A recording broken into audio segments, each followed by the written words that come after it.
Petits et grands. Avant cela, on retrouve notre vétérinaire, Natacha Harry.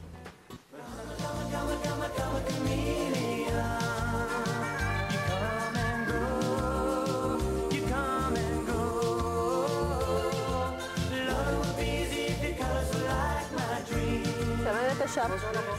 Alors, vous allez nous parler de la physiothérapie vétérinaire. Ça s'inspire des techniques de l'humain, en fait, Exactement. pour des animaux vieillissants, des animaux malades, en convalescence, on va dire. Ça consiste en quoi? Alors, cette technique de physiothérapie consiste à réutiliser toutes les méthodes que l'on utilise en médecine humaine pour faire de la rééducation.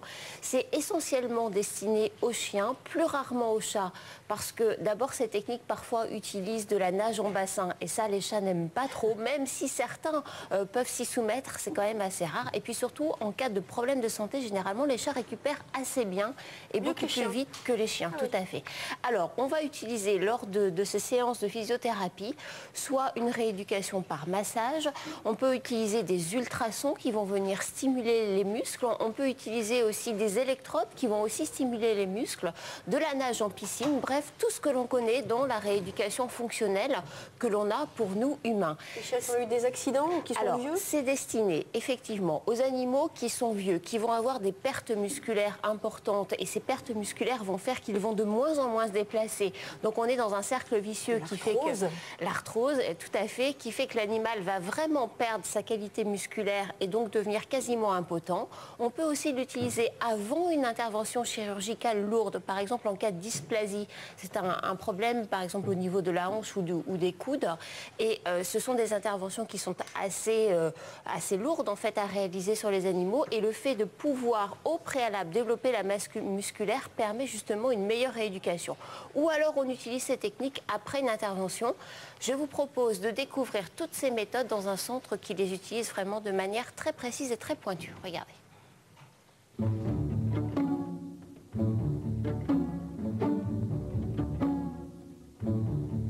Nous sommes dans un centre hospitalier vétérinaire qui accueille bon nombre de cas de chirurgie orthopédique, neurologique et de médecine. Nous nous trouvons actuellement dans le plateau technique de physiothérapie, ou plus exactement de rééducation fonctionnelle.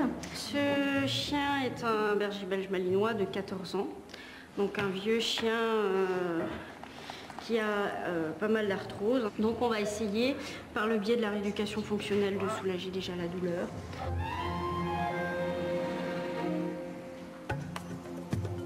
Après avoir massé les tissus, donc les masses musculaires et réchauffé l'articulation, on va travailler un petit peu plus en profondeur avec les ultrasons.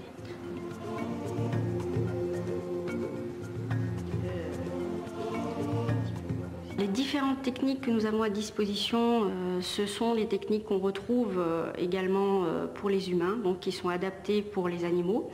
On retrouve l'utilisation des courants électriques, donc pour l'électrostimulation, les ultrasons, toutes les techniques manuelles donc de la kinésithérapie, c'est-à-dire les massages, les mobilisations articulaires, les exercices actifs au sol. Donc on peut exercer sur ballon, sur tapis, parcours d'obstacles. Et puis également l'hydrothérapie, donc on utilise les bienfaits de l'eau et donc de la natation.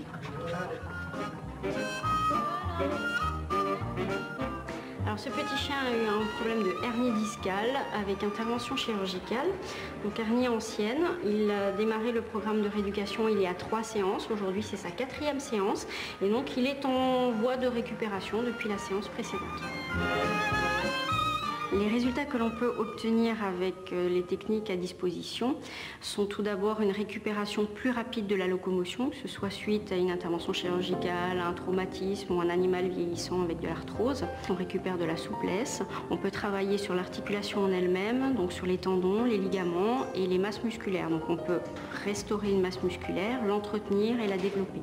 Et on a un point non négligeable aussi sur les différents cas, c'est l'effet sur la douleur, donc on a un effet de soulagement de l'animal.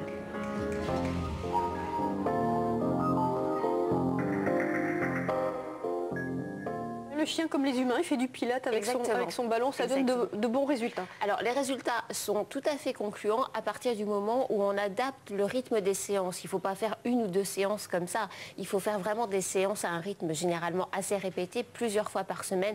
Donc ça demande quand même un investissement important de la part du propriétaire. Et toutes ces séances doivent être effectuées par un vétérinaire. C'est important parce qu'il s'agit d'une vraie prise en charge médicale. Donc il ne faut pas aller aggraver d'autres problèmes en fait avec de mauvaises manipulations. Bien sûr, merci beaucoup Natacha. La revue de presse tout de suite, Frédéric Vion.